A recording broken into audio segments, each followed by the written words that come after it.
been some positively awful weather these past couple weeks. Here about a week ago, my wife kept worried all night.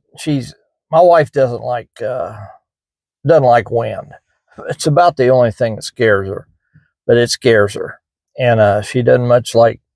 And we were having the threat of tornadoes and some other things here recently, and so it made kind of a bad time for my wife here. And then we got through that pretty good. Didn't really have any real wind damage. Now, it happened south of me in Charleston, West Virginia, and I think around Huntington. They had some like 102-mile-an-hour winds and done some real damage in the town Charleston. But we fared pretty good throughout these most recent storms. But back today now, we've got another nasty storm ahead of us, and right in the middle of it. And this week, it's been calling for rain about every day. Now, along with those storms last week, we had some pretty severe flooding issues around us. It would have been real hard for me to get to work, I'm thinking. Fortunately, I ain't got to go, but we're getting strong rains for a couple of days now that are holding on, and the river's coming up again, and I'm afraid we're going to have flood problems again here real soon.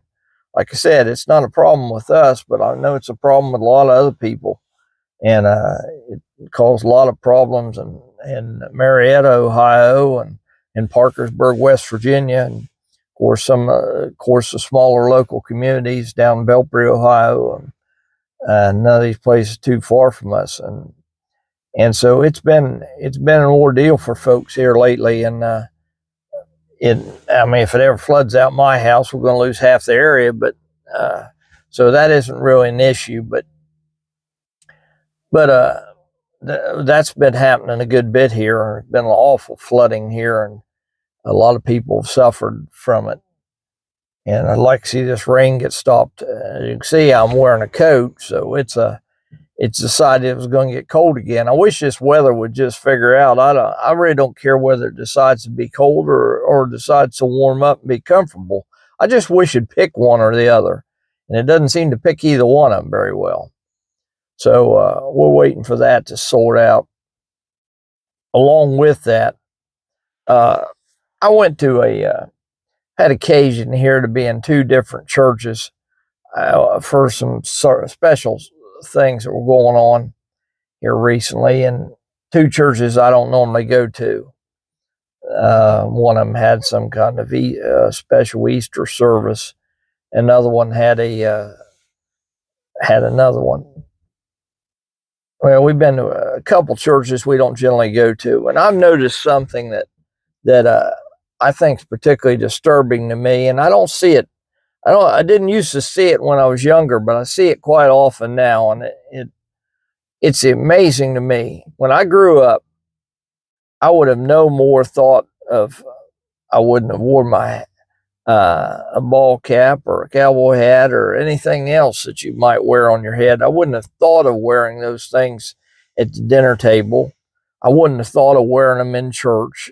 And they're just places people didn't wear a hat, and it was bad manners, and it just showed lack of upbringing, and like you didn't have parents that taught you anything.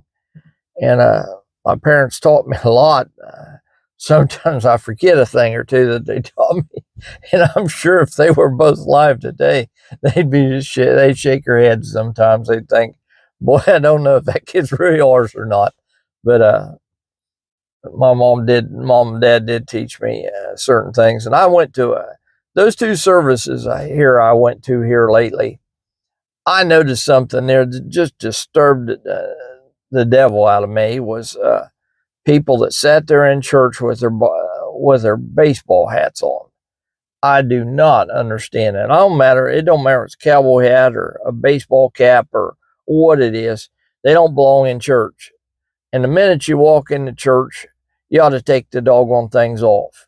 And I just do not understand the lack of propriety that people have.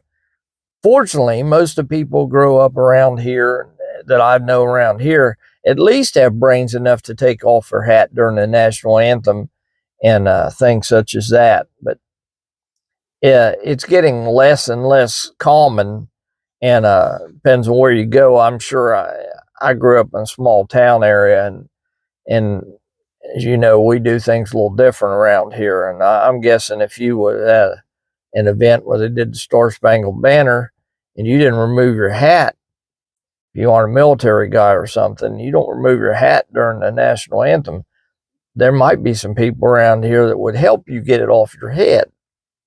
And it just poor upbringing, and especially during prayer or at church service on the national anthem. I just do not understand the man that will not remove his hat. It's a terrible thing, and I think it's awful that anybody would fail to do that. But it was just something I noticed here a lot lately. I've seen a lot more of it in the last few years. I haven't seen anybody at our church sit there with a hat on the whole time. I've seen them walk into church with the hat still on, and walk down their seat in pews with their hat still on. And I just think the minute you come in that building, that hat ought to disappear. That's the way I was raised. And apparently there's plenty of people out there that didn't have a lot of upbringing. As we get more and more a secular society, you see a lot more of that. When I grew up, about everybody attended church, most people. And as I got older, I noticed people don't attend church. And I always said, if you got 3 generations that didn't attend church, you'd pretty well have a secular society. And I think we're getting pretty close to that nowadays. And when I grew up, just people went to church. Now, the ones that didn't go to church, they pretty much still had a reverence for the house of God. They still, they wouldn't have thought of harming a church, vandalizing a church, breaking the windows. Nobody would have thought of that, because even those that didn't go regularly grew up in houses where mom or dad attended church, or grandma attended church, or their aunt or uncle went there. And it was just, we were connected to our churches a lot back then. I had kids. I could see people going to church even less. Faith and religion are not a bad thing. They're a good thing for society. They keep us grounded. And I think it's unfortunate that we've got away from that, and we've become pretty much a secular society nowadays. It's sad. Yeah, that was just a little rant I needed to do, but I'll climb off my soapbox now. I'll catch you later. Bye now.